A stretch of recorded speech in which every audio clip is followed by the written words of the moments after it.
Videos ഒക്കെ എടുക്കാൻ പോയി ഒരു ഭാരതാംബയായി മാറിയ കഥയാണ് കേട്ടോ ഇന്ന് എനിക്ക് പറയാനുള്ളത്. ഈ കഥ നടന്നത് നമ്മുടെ മുരിക്കാശ്ശേരി അൽഫോൺസ ഹോസ്പിറ്റലിൽ വെച്ചായിരുന്നു. അങ്ങനെ ഉള്ള സാധനങ്ങളൊക്കെ വെച്ച് അത്യാവശ്യം വേണ്ട മേക്കപ്പുകളൊക്കെ ചെയ്യുന്നുണ്ട്. ഇന്ന് തന്നെ ഭാരതാംബയുടെ ലുക്കിലേക്ക് കൊണ്ടുവരുന്നത് നമ്മുടെ മേക്കപ്പ് ആർട്ടിസ്റ്റായ അഞ്ജുവാണ്.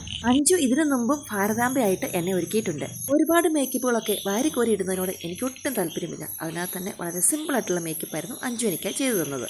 മുഖത്തെ കലാപരിപാടികളൊക്കെ അഞ്ജു ചെയ്ത് കഴിഞ്ഞപ്പോഴേക്കും ബാക്കിയുള്ള അണിയിച്ചൊരുക്കലൊക്കെ നമ്മുടെ സിസ്റ്ററിന്റെ വകയാണ്. അരപ്പട്ടയും അതുപോലെ തന്നെ ഈ കിരീടമൊക്കെ സിസ്റ്ററിന്റെ തന്നെ കരവിരുതാണ്. കിരീടമൊക്കെ അങ്ങ് വെച്ച് കഴിഞ്ഞപ്പോഴേക്കും ശരിക്കും നമ്മുടെ ലുക്ക് തന്നെ മാറിപ്പോയി എന്ന് പറയാം. ഹോസ്പിറ്റലിലുള്ള 100 കൂട്ടം തിരക്കുകൾക്കിടയിലാണ് സിസ്റ്റർ ഇതിനു വേണ്ടിയിട്ടും സമയം കണ്ടെത്തിയിരിക്കുന്നത്. സാരിയൊക്കെ ഇതുപോലെ വരച്ചുറ്റിയെടുക്കാനും എന്നെ സഹായിച്ചത് ഒരു സിസ്റ്റർ ആയിരുന്നു. ആ വീഡിയോ എനിക്ക് എടുക്കാൻ സാധിച്ചില്ല. അങ്ങനെ കിരീടമൊക്കെ സെറ്റ് ചെയ്തിട്ടുള്ള ഫൈനൽ ലുക്ക് എനിക്ക് ശരിക്കും ഇഷ്ടപ്പെട്ടു. ഇത്രയും പൊക്കമുള്ള എൻ്റെ ഈ തലയിൽ ഈ കിരീടം സെറ്റ് ചെയ്യാനായിട്ട് സിസ്റ്റർ അപ്പം പാടുപെട്ടാണെങ്കിലും സിസ്റ്ററിന്റെ ഉത്തരവാദിത്തം ഭംഗിയായിട്ട് നിർവഹിച്ചിട്ടുണ്ട്. അങ്ങനെ മേക്കപ്പ് ഒക്കെ കഴിഞ്ഞതിന് ശേഷം സിസ്റ്റർ നമ്മുടെ ഭാരതത്തിന്റെ ദേശീയ പതാക എനിക്ക് കൈമാറി. ഇന്നത്തെ പ്രോഗ്രാം ഷൂട്ട് ചെയ്യാൻ പറ്റാത്തതിന്റെ വിഷമത്തിൽ ഞാൻ ഇങ്ങനെ നിൽക്കുകയായിരുന്നു. സത്യം പറഞ്ഞു കഴിഞ്ഞാൽ ഈ ഒരു ദേശീയ പതാക എൻ്റെ കയ്യിലോട്ട് കിട്ടിക്കഴിഞ്ഞപ്പോഴേക്കും ആ സങ്കടമൊക്കെ അങ്ങ് മാറി.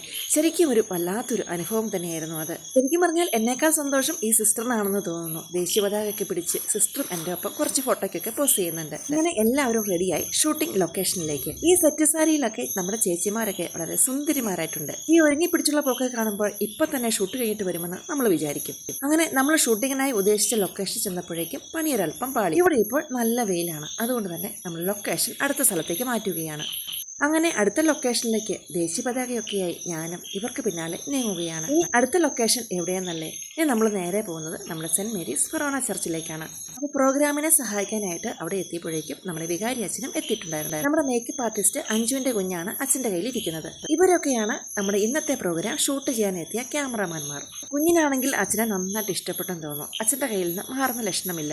നമ്മുടെ മാതൃവേദിയിലുള്ള അമ്മമാരുടെ ഒരു ദേശഭക്തി ഗാനത്തിന്റെ ഷൂട്ടിംഗ് ആണ് ഇന്നിവിടെ നടക്കാൻ പോകുന്നത്. ഇത് ഞാൻ വീഡിയോയുടെ തുടക്കത്തിൽ സൂചിപ്പിക്കേണ്ടതായിരുന്നു. എന്തോ കാരണത്താൽ വിട്ടുപോയി. ദയവ് ചെയ്ത് ക്ഷമിക്കുമല്ലോ. ഷൂട്ടിംഗ് ലൊക്കേഷനിലും ഇവരുടെ പ്രാക്ടീസ് തുടർന്നുകൊണ്ടിരിക്കുകയാണ്. പാട്ടിനെ കുറിച്ചുള്ള വലിയ ബോധമൊന്നും ഇല്ലാത്തതുകൊണ്ട് അതിനെക്കുറിച്ചൊന്നും ഞാൻ വിശദീകരിക്കുന്നില്ല.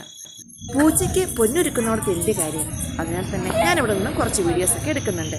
ശരിക്കും ഒരു 5 മിനിറ്റ് താഴെയുള്ള ഒരു ദേശഭക്തി ഗാനമാണ് നമ്മൾ ഷൂട്ട് ചെയ്യുന്നത്. രാവിലെ ഒരു 10 മുതൽ ഈ ചേച്ചിമാരെല്ലാം ഇവിടെ എത്തിയതാണ്. ഒന്നൊക്കുമ്പോൾ ഒന്നൊക്കത്തില്ല.